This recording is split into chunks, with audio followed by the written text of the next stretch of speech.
les juniors, je suis Célia de la team KJ+. Dans cet épisode, nous allons découvrir ensemble ce que tu dois savoir avant de t'orienter vers les métiers de la petite enfance.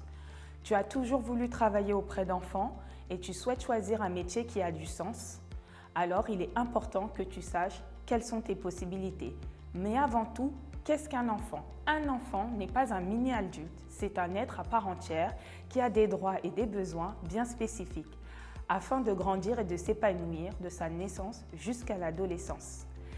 Le rôle des adultes qui l'entourent est de l'aider à répondre à ses besoins dans un premier temps, puis de l'accompagner vers une certaine autonomie. Cet accompagnement se fait avant tout avec ses parents, puis avec les différents professionnels qui l'entourent tous les jours. Les professionnels sont là pour aider les parents et non pas les remplacer, les soutenir mais ne rien faire à leur place. Pour exercer un métier de la petite enfance, il ne suffit pas simplement d'aimer les enfants. En effet, ces métiers exigent des qualités comme la patience, le sens des responsabilités, la douceur et le travail en équipe. Comme chaque métier, il y a des avantages mais aussi des inconvénients. Voici quelques exemples.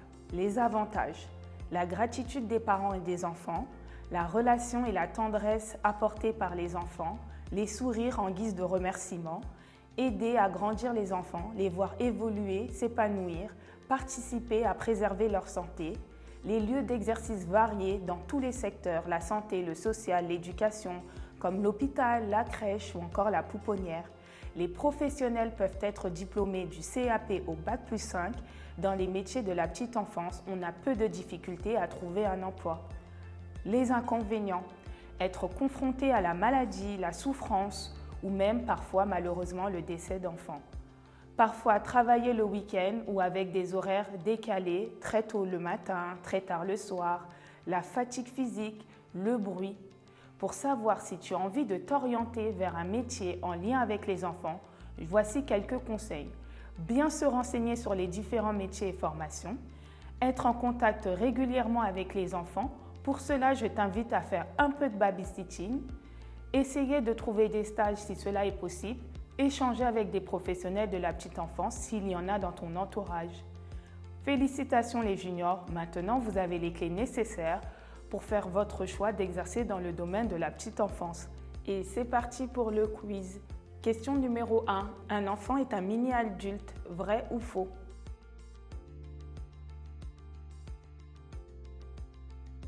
Faux, bien sûr. Comme on l'a vu, l'enfant a des besoins bien spécifiques et le but est de l'aider à grandir et à s'épanouir. Question 2. Les métiers de la petite enfance comportent des inconvénients, vrai ou faux?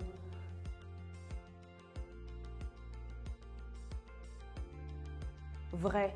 Il y a effectivement des inconvénients comme la difficulté physique, le bruit en permanence, mais bien évidemment, il y a énormément d'avantages. Question 3. Les professionnels sont uniquement en contact avec les enfants, vrai ou faux?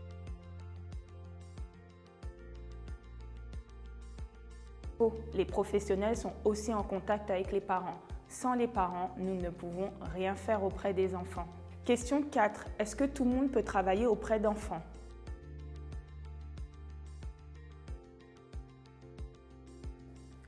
Faux. Comme nous l'avons vu, travailler auprès d'enfants nécessite de nombreuses qualités.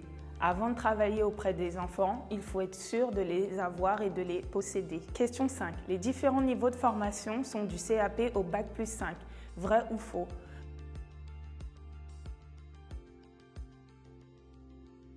Vrai. Il y a différents niveaux de formation, différentes